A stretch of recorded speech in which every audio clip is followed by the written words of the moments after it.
On Christmas Eve, I walked into my bedroom holding my husband's gift. Only to find him wrapping himself around another woman.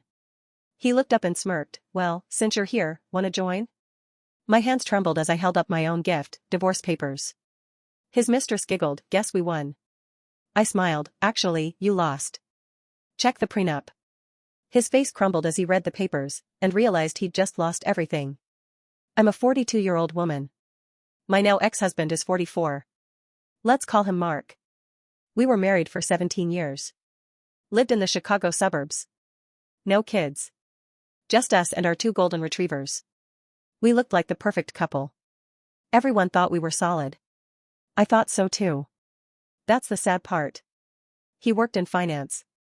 I did consulting. We both had long hours. But we had a system. We checked in. We took little trips. We had dinner dates. We bought each other stupid little gifts just because. I thought that meant something. I thought it made us different. Anyway. Things changed slowly. That's how it happens. He started staying late at work more often. Then the weekend work meetings started. Then came the new assistant. Jessica. I should have known. I should have seen it. But I didn't. Or maybe I didn't want to. Then one day in early December, I found something. He had left his coat draped over the kitchen chair. Not like him. I was hanging it up when I felt something in the pocket. A hotel receipt. The Gwen Hotel. Downtown. Expensive place. 1 night. Champagne service. 2 dinners. The receipt was from a Thursday. He told me he was at a conference that day. Said he was too tired to talk when he got home. Kissed me on the forehead and passed out. I didn't say anything that night. I didn't even cry. I just stared at him while he slept and felt like I was staring at a stranger. Next day, I called the hotel. Said I left something in the room, gave the date. The woman on the phone said room was under Mark ____ and Jessica Talbot. Her full name. His assistant. That was it. I didn't scream. I didn't throw anything. I sat on the bathroom floor with the receipt in one hand and my toothbrush in the other for almost an hour. The next day, I got a PI. Overkill? Maybe. But I wanted proof. I wanted to look him in the eye and know I wasn't crazy. That I wasn't making it up in my head. The PI was fast. 4 days later, he gave me a folder. Photos. Videos. Timestamps. Hotel lobbies. Holding hands. Her getting into his car at 10 p.m. and not leaving until 7 the next morning.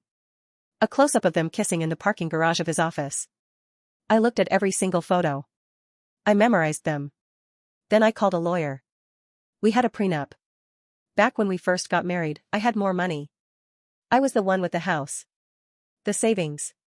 He was charming, broke, and ambitious. My parents insisted. He didn't care. "I'm not marrying you for your money," he said. "I'd sign anything." Well. He did. There's a clause in there. A very clear one. If he cheats, he gets nothing. No house. No joint savings. No car. No stocks. Not even the furniture. Now fast forward to Christmas Eve. I had both gifts ready. 1, a fancy watch he'd been hinting at. Wrapped in black paper with a silver bow. 2, the divorce papers, in an envelope. Notarized. Signed. Sitting in my purse. That night, he told me he had to go out real quick to get a gift for his mom. Said he forgot and didn't want to show up empty-handed. I told him no problem. I had hot chocolate ready when he got back. He kissed me. He actually kissed me. He left at 7 p.m. At 8:30, I texted him. "Everything okay?" He replied, "Just wrapping up. Can't wait to see you face blowing a kiss," so I grabbed the gift box and walked upstairs to set it on the bed. Thought I'd surprise him. Maybe get dressed up. Try to feel something again. I opened the door to our bedroom. And stopped. There he was. Mark. My husband. Naked. In our bed. With Jessica. Not under the sheets. Not even trying to hide it. Music playing. Candles lit. The bed we bought together, the one we argued about at the store for 2 hours because he wanted firm and I wanted soft. That bed. He looked up at me. No shock. No panic. Just calm. And then, I swear on everything, he smirked. He said, well, since you're here, wanna join? Jessica laughed. Laughed. Like it was funny. Like I was the one interrupting them. She said, guess we won. I didn't move. Just stood there holding the wrapped box. My hands were shaking. I walked over, put the gift on the nightstand. Then I pulled the envelope out of my purse. My voice didn't shake. Actually, I said, you lost. Check the prenup. Mark sat up a little. He looked confused. Then grabbed the envelope and opened it. His face changed. Slowly. He flipped through the pages like he was reading it for the first time. Jessica looked at him. What's this? He didn't answer. So I did. I spoke to a lawyer. I know about the hotel. About everything. And you signed it, Mark. You signed every page. This house? Mine. That car outside? Mine. The bank accounts? You get nothing.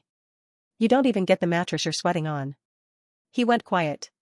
Staring at the paper. Mouth slightly open. Jessica sat up, clutched the sheets to her chest. You said you were getting divorced. That this place was yours. I turned to her. He lied to you. Just like he lied to me. You two deserve each other. She started to speak again, but I cut her off. You both have 5 minutes to get out of this house. That's where it stopped, for now. I still don't know what he thought would happen.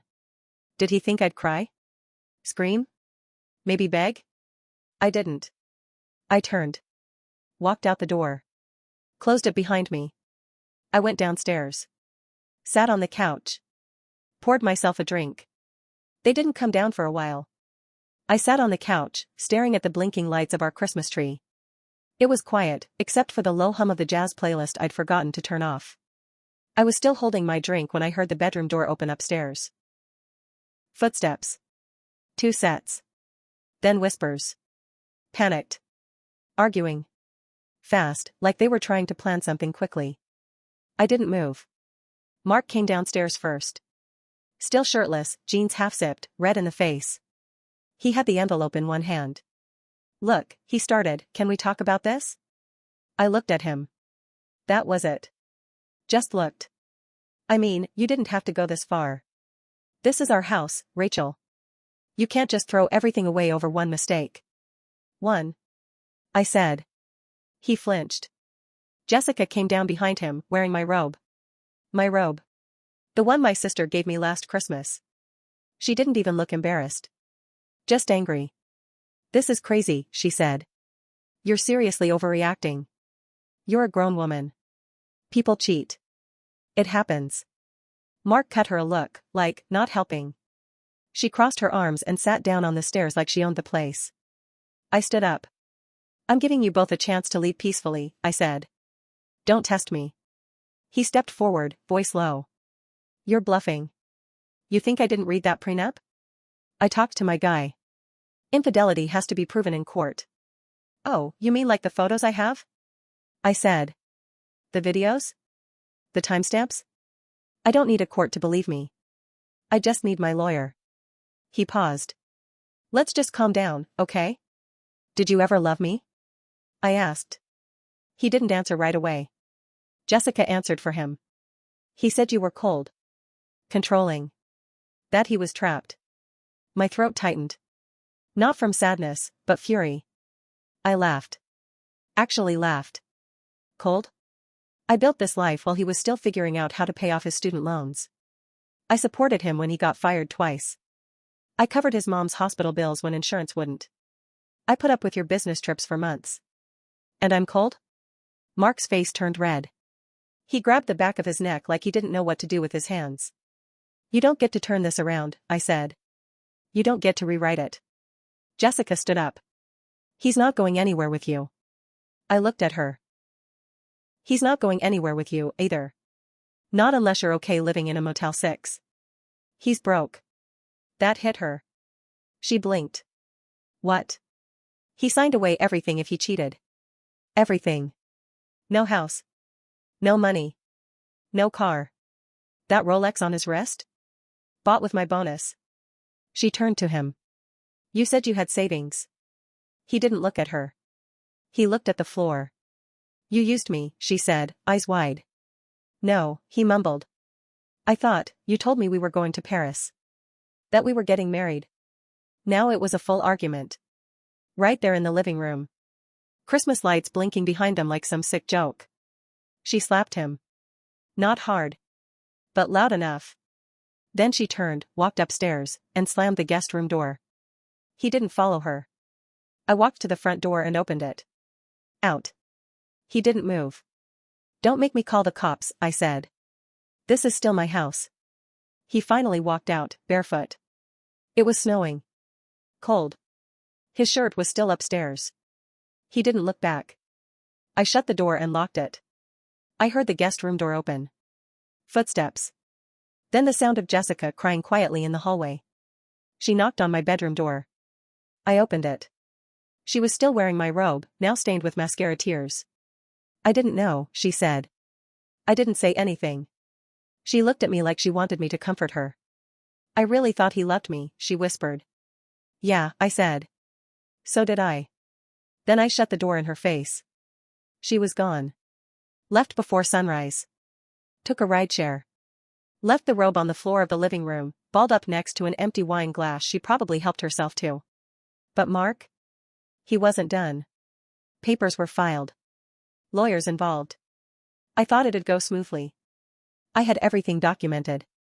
The prenup was airtight. But then came the twist. Mark's lawyer filed a counterclaim. Said I was emotionally abusive.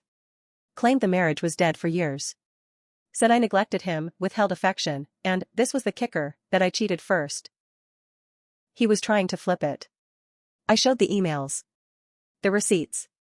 The pictures. The PI reports. But the court?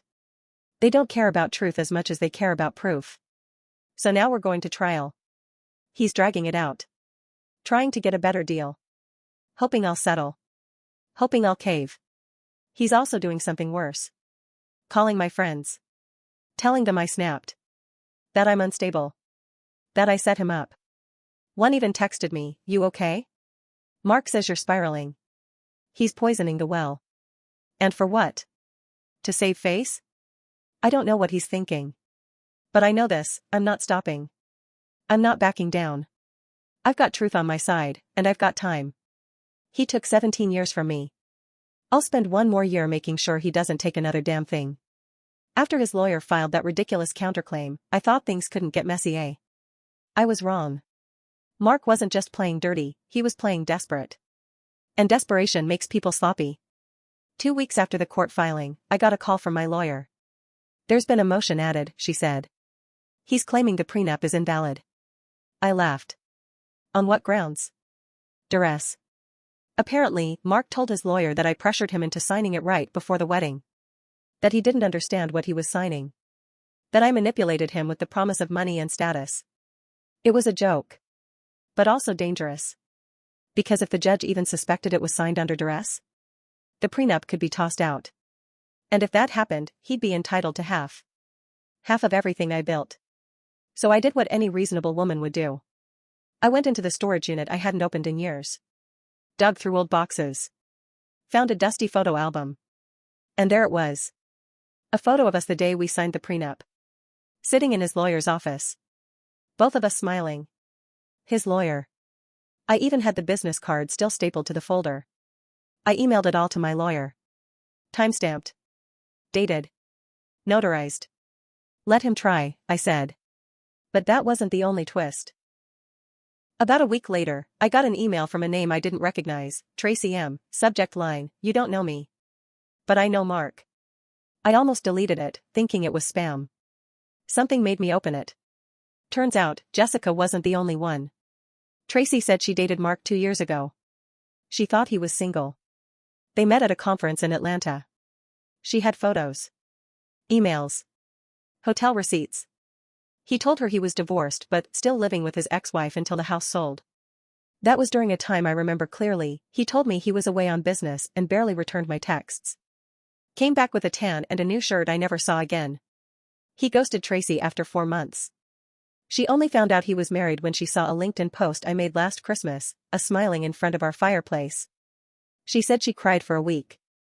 Then blocked him. Until she saw my story being quietly shared in a private Facebook divorce group. Apparently someone reposted a censored version from Reddit. That's when she recognized him. Reached out. I thanked her. Asked her if she'd be willing to share everything with my lawyer. She agreed. Said he deserved to lose. So now I had two women who thought they were in relationships with my husband while he was still married to me. It wasn't a mistake. It was a pattern. A few nights later, I was driving home from my sister's place in Wicker Park. It was late. Snow coming down. I was half asleep when I noticed the same car behind me for almost 20 minutes. Silver Lexus. No plates on the front. I changed lanes. It followed. I exited early. It exited too. I pulled into a CVS parking lot and waited. The car kept going. Didn't stop. But something told me it wasn't random. I checked my security cameras when I got home. 2 nights earlier, that same car had driven by my house at 3:12 a.m. Once. Then again at 3:19. And 3:27. It circled. I called the cops. Filed a report. They couldn't do much, but they noted it. The next day, I got a text from a number I didn't know. Careful driving alone at night. It's dangerous out there. I blocked the number immediately. I know it was him. Yesterday, I found out something else. My accountant called me in a panic. Did you authorize a withdrawal from your old retirement account? No, I said. Well, someone did. The request was faxed from your old office number. It was signed with your name. But it didn't match your signature. It was over $30,000. Mark knew about that account. He knew the routing numbers. The fax number? That was his old office before he got promoted and moved floors. We traced it. Turns out, he used a temp to send it from the building. We caught it just in time. The bank flagged it and froze the transfer. But now I had proof. He wasn't just trying to beat me in court. He was trying to rob me. So here I am. Sitting in a house that feels like a battlefield. Half my friends don't talk to me anymore either because they believed his lies, or because they're too awkward to deal with the drama. I've got 2 lawyers now. One for the divorce. One for the fraud. I sleep with a bat by my bed. I changed the locks. Got a camera installed in my car. But I'm not afraid. I'm angry. Because Mark didn't just cheat. He planned this. He targeted women. Lied to them. Took from them. From me. He thought I wouldn't fight back. He thought wrong. The court date finally came. I thought I was ready. I had the prenup, the pictures, the emails, the witnesses, including Tracy and, believe it or not, Jessica, who finally realized what a mess she got into. But nothing prepared me for what happened that day. The hearing was supposed to be short. Simple. Confirm the prenup, show the evidence, and be done. But Mark? He came in swinging. He had a fresh haircut, a smug smile, and a new lawyer who looked like he belonged in a TV show. The kind with shiny shoes and fake sympathy in his voice. They tried everything. Claimed the prenup was signed under pressure. That I was cold, emotionally manipulative. They even hinted that I had a drinking problem. It was all lies. I sat there, jaw tight, hands clenched in my lap. Then my lawyer stood up and calmly handed over the binder. Photos. Timestamps. Receipts. Emails. Copies of my retirement account being tampered with. Texts from the number that followed me. Tracy testified via Zoom. Said he told her I was dead. Dead. Jessica showed up in person. I didn't even know she would. She took the stand in a black dress and said, I was stupid. He told me they were separated. That she was a bitter ex refusing to let go. I believed him. I wish I didn't. Then it was Mark's turn. He got on the stand and said, I made mistakes, yes. But Rachel was never there for me emotionally. I didn't feel loved. I didn't feel seen. He even cried. Fake tears. Everyone in the room felt it. And then, my lawyer pulled out the final page in the binder. A recorded voicemail. From Mark. It was a message he accidentally left one night when he forgot to hang up. He thought the call ended, but it recorded 17 seconds of him laughing with a friend and saying, she's not gonna leave. She'll cry, throw a tantrum, then forget. She needs me. The prenup's just paper. I'll flip it. Watch me. The room went dead silent. The judge's face dropped. Even his own lawyer looked like he wanted to disappear. I didn't look at Mark. I stared straight ahead. The judge ordered a short recess. Mark stormed out of the courtroom. Slammed the door so hard it shook the glass. Outside the courtroom, his sister, who had shown up to support him, walked up to me. We were never close, but she always played polite. She touched my arm and said, I'm sorry. I didn't know it was this bad. Then she turned and followed him out. I never saw her again. Back inside, Mark didn't return. His lawyer came back alone. Told the judge he needed time to reassess. But it didn't matter. The judge ruled the prenup was valid. Fully enforceable. And that any fraudulent behavior would be referred to criminal court for further investigation. It was over. A week later, I got a call from Mark. I let it go to voicemail. You won. Congrats. I lost everything. Hope you're happy. Then, 2 days later, another call. I messed up, okay? I was scared. I didn't think you'd actually go through with it. I didn't think you'd hate me. I didn't reply. He sent flowers. I threw them out. He sent a letter. I didn't open it. Then came the final message. Just one line, I never thought you'd leave. And maybe that's the saddest part. Because I didn't leave for so long. I let things slide. I gave him the benefit of the doubt. I covered for him. I kept loving him long after I stopped liking him. But eventually, enough is enough. People always talk about cheating like it's a one-time mistake. A slip. A bad night. But it's not. Not when it's planned. Repeated. Hidden behind lies and charm and fake apologies. It's a choice. Over and over again. I don't miss Mark. I miss who I thought he was. But that man? He never existed. He was a version he created for me. And for every woman after me. I've moved out of that house now. Sold it. Bought a little place in Denver, close to the mountains. I wake up every morning and breathe air that doesn't carry the weight of betrayal. Jessica moved to Austin. She emailed me once. Said she started therapy. That she doesn't date men over 30 anymore. Tracy's dating someone new. We still email sometimes. Funny how grief builds strange friendships. As for Mark, I heard he's renting a room in someone's basement and working a customer service job. Part of me feels bad. But a bigger part of me? Feels free. I learned that being alone isn't the worst thing. Being lied to is. Being manipulated into questioning your own worth, your own mind, your own memory, that's the real betrayal. Now, I trust my gut. I don't make excuses for red flags. I walk away sooner. I'm not angry anymore. I'm not sad either. I'm awake. And that's more than I could say for the last 5 years of that marriage.